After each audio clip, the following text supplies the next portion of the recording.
මේ පළවෙනිද නැත්තම් කම්කරු දිනය කියන්නේ ලෝකෙටම සුවිශේෂී දිනයක්. ඉතින් අපි අද වීඩියෝ එකෙන් කතා කරන්න යන්නේ මේ පළවෙනිද කම්කරු දිනයේ ආරම්භ වූ දින සිට එහි විකාශනය පිළිබඳ.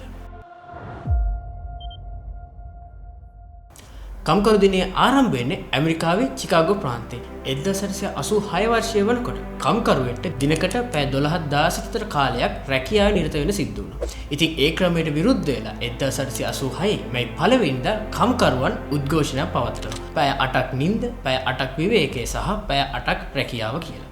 ඉතින් මෙම උද්ඝෝෂණය වෙන කාලය අතරතුරදී මේ 4 වෙනිදා චිකාගෝ පොලිසියට බෝම්බ ප්‍රහාරයක් එල්ල වෙනවා. මේ ප්‍රහාර හේතුවෙන් පොලිස් නිලධාරීන් 7 දෙනෙක් සහ කම්කරුවන් 4 දෙනෙක් ජීවිතක්ෂයට පත් වෙනවා. මේක ප්‍රතිඵලයක් විදිහට කම්කරු නායකයන් 4 දෙනෙක් මරණ දඬුවමට නියම වෙනවා. 1889 මේ පළවෙනිදා ජාත්‍යන්තර සමාජවාදී සම්මේලනයේ ලෝකයේම සිටින කම්කරුවන්ට උද්ඝෝෂණය කරන්න කියලා කම්කරු දිනය ආරම්භ කරනවා. ඉතින් ශ්‍රී ලංකාවේ කම්කරු දිනය ආරම්භ වෙන්නේ 1927 ඒ.ඊ. ගුණසිංහ මහත්මයාගේ ප්‍රධානත්වයෙන්.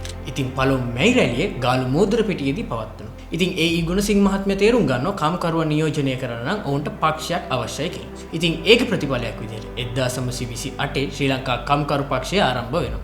ශ්‍රී ලංකා කම්කරු පක්ෂය ආරම්භ වුණාට පස්සේ 1930 ඉඳන් 1950 වෙනකන් මැයි රැළිය පවත්වන්නේ වාමාංශික බලයෙන්. මැයි දිනේදී රතු කොඩි වලින් තමයි ඔවුන් කම්කරු දින නියෝජනය කරන්නේ. ඉතින් ඒ විදිහට ගිහලා 1956 මැයි පළවෙනිදා SWRD බණ්ඩාරනායක මැතිතුමා මැයි පළවෙනිදා රජයේ නිවාඩු දිනයක් බවට ප්‍රකාශ කරනවා. ප්‍රකාශ කරලා එතුමා නිදහස් පක්ෂයෙන් මැයි රැළියක් ආරම්භ කරනවා. 1970 1977 අතර කාලෙදී සිරිමාවෝ බණ්ඩාරනායක මැතිණිය සමාජවාදයේ තේමාව කරගෙන ගාල්ල මූද්‍ර පිටියේදී මැයි රැළියක් පවත්වනවා. ඒවකට තිබු ලොකුම මේක ජේ.ආර්. ජයවර්ධන මහත්මයා කැම්බල් පිටියේදී නිදහස් ආර්ථිකය කියන තේමාව කරගෙන රැළියක් පවත්වනවා UNP පක්ෂය පෙරමුණු කරගෙන.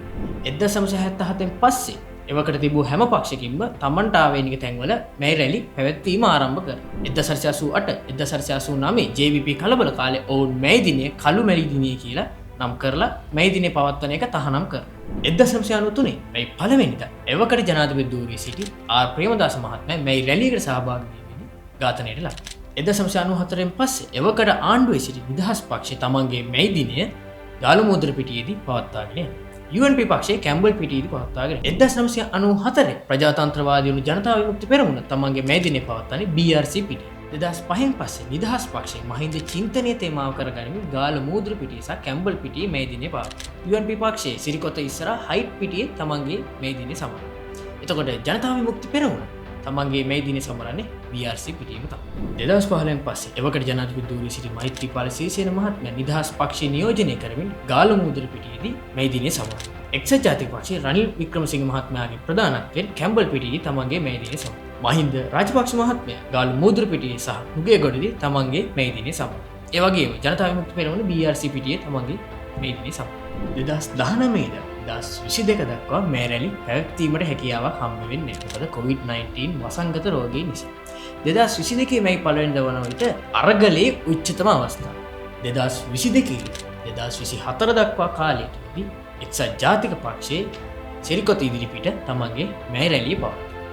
සමගි ජන බලවේගයේ කැම්බල් පිටියේදී මේ දිනේ පවත්වනවා. ජනතා විමුක්ති පෙරමුණ මූලික කරගෙන ජාතික ජන බලවේගයේ BRC පිටියේදී ක්‍රම වෙනස තේමාව යටතේ මේ දිනේ පවත්වනවා.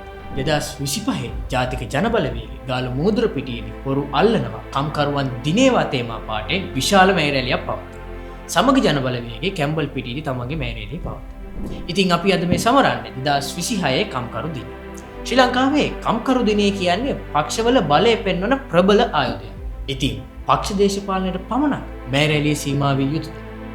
මෙතෙක් කල් පැවති මේ රැළිය තුලින් කම්කරුවා නිසි ලෙස නියෝජනය වුණා. ඔබේ අදහස් කොහොමද? මේ වගේ තවත් දේවල් දැනගන්න කැමති නම් අපේ Think Club YouTube channel එක subscribe කරලා bell notification එක on කරලා තියාගන්න.